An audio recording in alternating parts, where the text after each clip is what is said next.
Hey, what's up, everybody? Here to bring you a review. This time is of the SH Figuarts Iron Man Mark V Hall of Armor set. Now, the Hall of Armor thing, you already know what the Hall of Armor is like, so I'm just going to review the Mark V. Hopefully, you guys don't go crazy and nuts on me. But yeah, the Hall is actually no different. It's all about the Mark V here. So, first and foremost, this is the most different armor that we've gotten so far. It's not the same as the others in terms of design, how it looks, even the color scheme. It strays away from the red and gold or the gold and red, whichever one you want to do. This one is red and silver, and the last time this armor is seen, I believe, is Iron Man, what, 2? 3? 2, actually. Yeah. So it's cool that we finally got a rendition here where we got an Iron Man to reflect something that is different. And I'm a big fan of that. The Mark V, I feel like, got absolutely no love.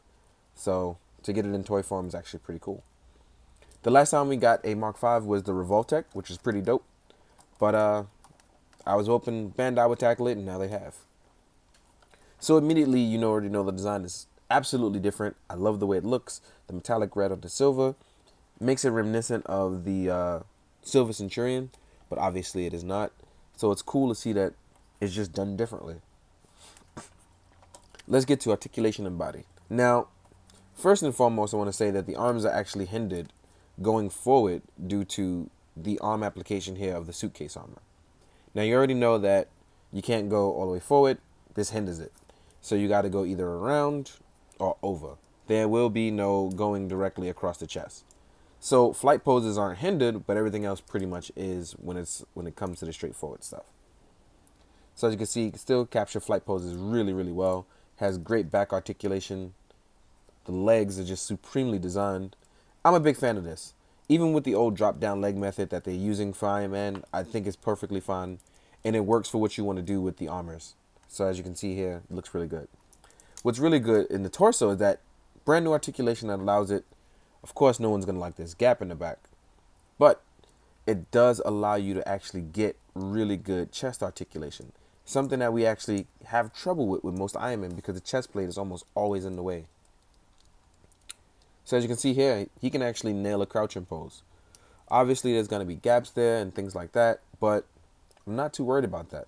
If my Iron Man can do the cool things like the Revoltech one, which honestly most people should be worried about it, that's all she mattered.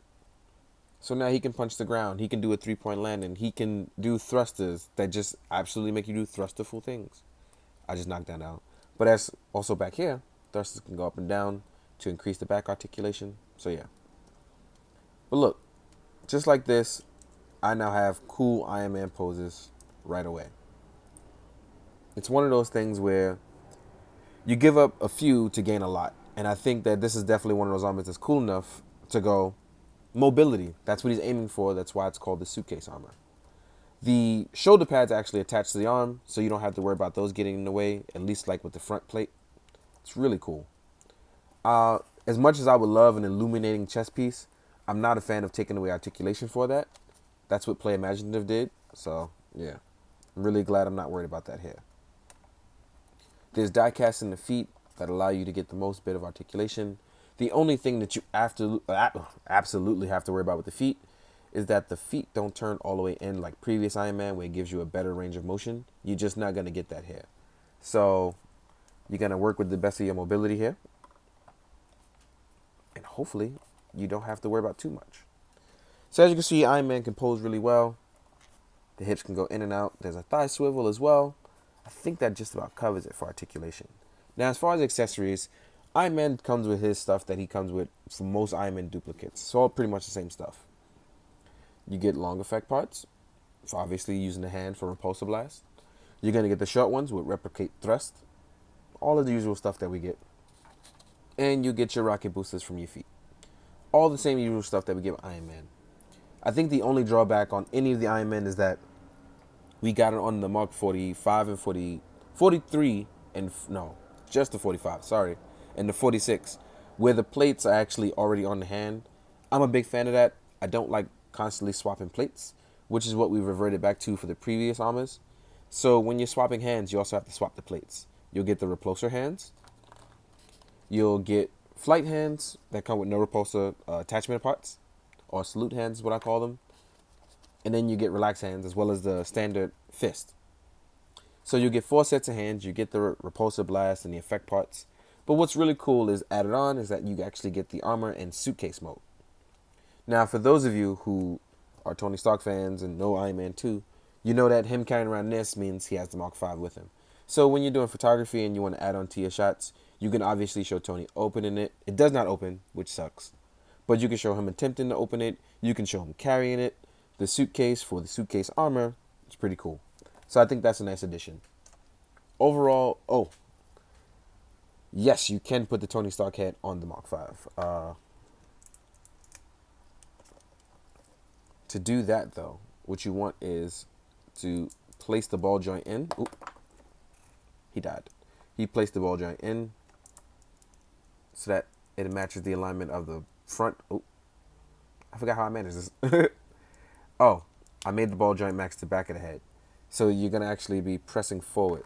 So don't forget, you got to angle it in, and voila, the head fits on there. So now you have your Tony doing Tony things. It's on pretty good too, so you don't have to worry about it falling off. So you get minimal articulation. You can't get too much with the Tony head on, but you get enough to do action poses, crouching down stuff. Looks pretty good. So for those of you that are worried, oh, the Tony head, blah, blah, blah, you can obviously get it to do something because he can fit on the Mark 5 armor, which is pretty cool in itself. I think that's pretty cool that you don't have to mod it, but eventually I feel like because of the back part, you should shave the head a little, just a little back part of it, if you want him to constantly be on there. One thing, and another little nitpick, but otherwise I really like this one, is that the arms don't sit completely flush. They go forward a little. There's nothing wrong with that. Or maybe it's just my one arm, because actually the right arm seems to be okay and the left one is not. So sorry about that. It's just me. Don't worry. Oop, dropped Tony's head. So in terms of actual height, let's get down to it and show what he's like next to other things. Now, because I took Tony's head off, you'll know that he's taller than his Tony Stark counterpart. So just be aware of that in case you were thinking, oh, he's not tall enough. No, he's taller than his Tony counterpart. Here he is next to SHF Spider-Man, which he's supposed to be bigger than. Here he is next to the Mayfex one, which, again, he's supposed to be bigger than. Here he is next to an AI Ninja, which he's bigger than. Which, actually, that's quite surprising because I thought they'd be around the same height. Didn't expect that. Let's see. Oh, I have things kind of everywhere. Here he is next to Kamen Rider Cougar, which he's bigger than. Here he is next to an SHF Black Panther, which they stand about the same height because Black Panther's a tall character. And obviously they did Black Panther a little taller, which is one of those things where I think it's pretty cool. They did him a bit taller. So he stands close to the 6-inch. Here he is next to a Marvel Legends Deadpool. And the Deadpool custom head is by Glassman Custom. Shout out to you. Thank you very much. So he still is smaller than Legends, but bigger on the end of import. So that's pretty cool. I like it a lot. I'm going to continue to collect the armors until I get the ones that I like, those are favorites. And I'm pretty happy with the fact that we got the Mark 5. Because that means we can finally get other non-well-known armors. So it's one of those things pretty happy to get. So hopefully if you're an Iron Man fan, you're getting what you want. Hopefully you'll get more armors that you want. Because I know pretty much everyone's doing an Iron Man at this point. So I hope you guys are pretty much happy with what you're getting. If not, I mean, you don't have to. But yeah. In the meantime, hope you guys found it informative. Hope you enjoyed it. Hope you do good. Hope you be good. And most of all, please drink your water. Take it easy, guys. Later.